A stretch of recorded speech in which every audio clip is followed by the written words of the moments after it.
Hello friends, ఈవేళ వంకాయ walnuts బాగుంది కదా. రైమింగ్ ఒకటి ఇంగ్లీష్ ఒకటి తెలుగు. వంకాయ వాల్నట్స్ పచ్చడి ఎలా చేసుకుందామో చూద్దాం.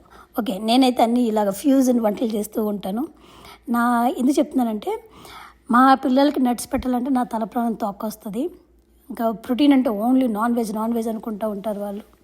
సో వాళ్ళ కోసం నేను నట్స్ ఇట్లాగా తెలియకుండా చేసేస్తాను అనమాట. ఆల్మండ్ చట్నీ ఇడ్లీలోకి, దోశలోకి almond chutneys, sunflower seeds chutneys, pumpkin seeds on top of everything అట్లా వేసేస్తూ ఉంటాను. సో ఈవేళ కొంచెం ఫ్యూజన్ ఫుడ్ ఇది వంకాయ వాల్నట్స్ చాలా బాగుంటుంది. నేను ఇది దోశలోకి బాగుంటుంది, ఇడ్లీలోకి బాగుంటుంది, చట్నీలోకి బాగుంటుంది. ఇది నార్త్ సైడ్ అయితే బెంగన్ కా భర్త. ఈ భార్య భర్తల విషయం అలా పక్కన పెడితే ఇది బాగుంటుంది, చాలా బాగుంటుంది అనమాట. సో ట్రై చేయండి నన్ను చూసి. ఇది అయితే చాలామంది నన్ను క్వశ్చన్స్ అడుగుతూ ఉంటారు, అక్క ఎందుకు నీ గొంతు ఇట్ట అయిపోయింది అని అడుగుతారు చాలామంది నన్ను.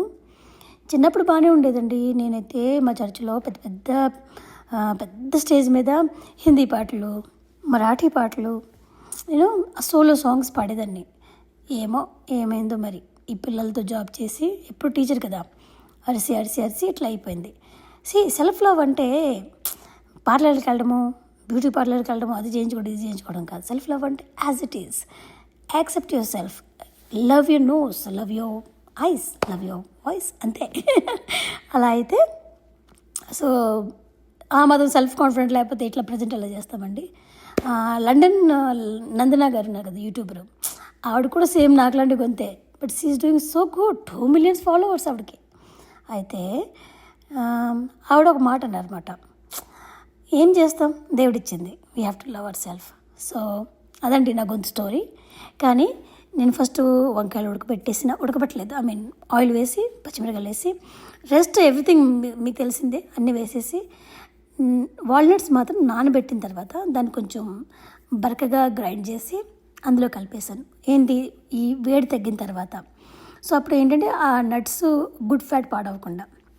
సరే దీంతో ఇట్లాగా ఒక్కొక్కరు ఒక్కొక్క భాష వాడతారు. పప్పుగుత్తు లాంటిది ఇది, పావు బాజీకి పనికి వస్తుంది నాకు ఇది. సో నేను దాంతో దీన్ని ఇట్లాగా స్మాష్ చేసేసాను. అండ్ వేడి అన్నంలో పెట్టుకుని తినడమేమాట ఇంకా కదా. ఇట్లా ట్రై చేయండి. ఇందులో నేను ఆల్రెడీ జీరా అన్ని చింతపండు నేను వేయలేదు, ఎందుకంటే ఏమో ఎట్లా ఉంటుందో తెలియదు కదా, అది వేరే స్టైల్ అయిపోతుంది. ఇందులో నేను చింతపండు వేయలేదు యాక్చువల్లీ. సో ఇందులో వాల్నట్స్ చాలా కమ్మగా ఉంటుంది అసలు. ప్లీజ్ ట్రై చేయండి. ఓకేనా? Thank you for watching. Thank you so much.